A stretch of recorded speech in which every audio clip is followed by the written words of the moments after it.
ఇదే విషయం మనతో చర్చించడానికి ఫోన్ లైన్లో కాంగ్రెస్ ఎంపీ మల్లు రవి గారు లైన్లో ఉన్నారు. సార్ చెప్పండి సార్, ఎలా అనుకుంటారు మీరు?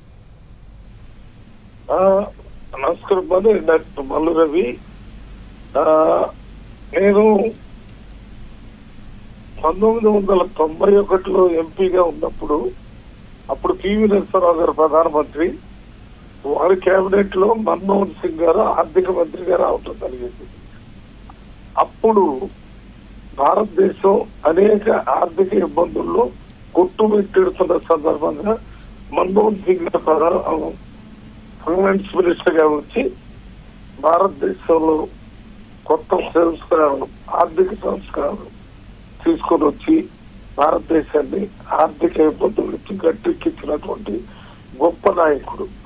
అంతేకాకుండా 2004 నుంచి 2014 దాకా ప్రధానమంత్రిగా ఉండి ప్రపంచంలోనే ఆర్థిక ఇబ్బందులు వచ్చి బ్యాంకులు అన్ని అమెరికాలో కుప్పకూలిపోయినప్పుడు కూడా భారతదేశంలో అటువంటి పరిస్థితులు రాకుండా ఆయన పరిపాలన కొనసాగించడం వల్లనే భారతదేశం ఈనాడు ఆయన వేసినటువంటి పునాదుల వల్ల మరి 5వ ఆర్థిక పరిస్థితుల్లో ప్రపంచం నిలబడిందంటే మన్మోహన్ సింగ్ గారి గొప్పతనం వల్లనే జరిగింది.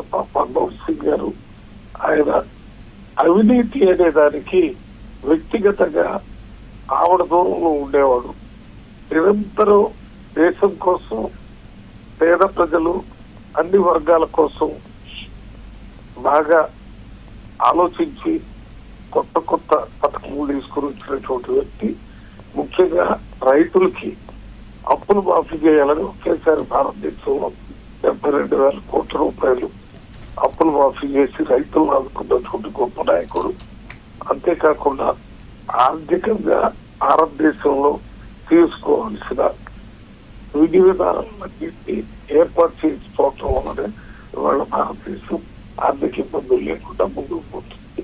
ఆయన వరకు వల్ల భారతదేశానికి తీరంలో ఒక కాంగ్రెస్ పార్టీకే కాకుండా మొత్తం పార్టీలకు అతీతంగా మన్మోహన్ సింగ్ గారిని అందరూ కూడా గౌరవిస్తున్నారంటే ఆయనకి ప్రజాస్వామ్యం పట్ల, ప్రజల పట్ల ఉన్న అంకిత భావం వల్లనే ఆ రకంగా ఇవాళ మన్మోహన్ సింగ్ ని గౌరవిస్తున్నారు.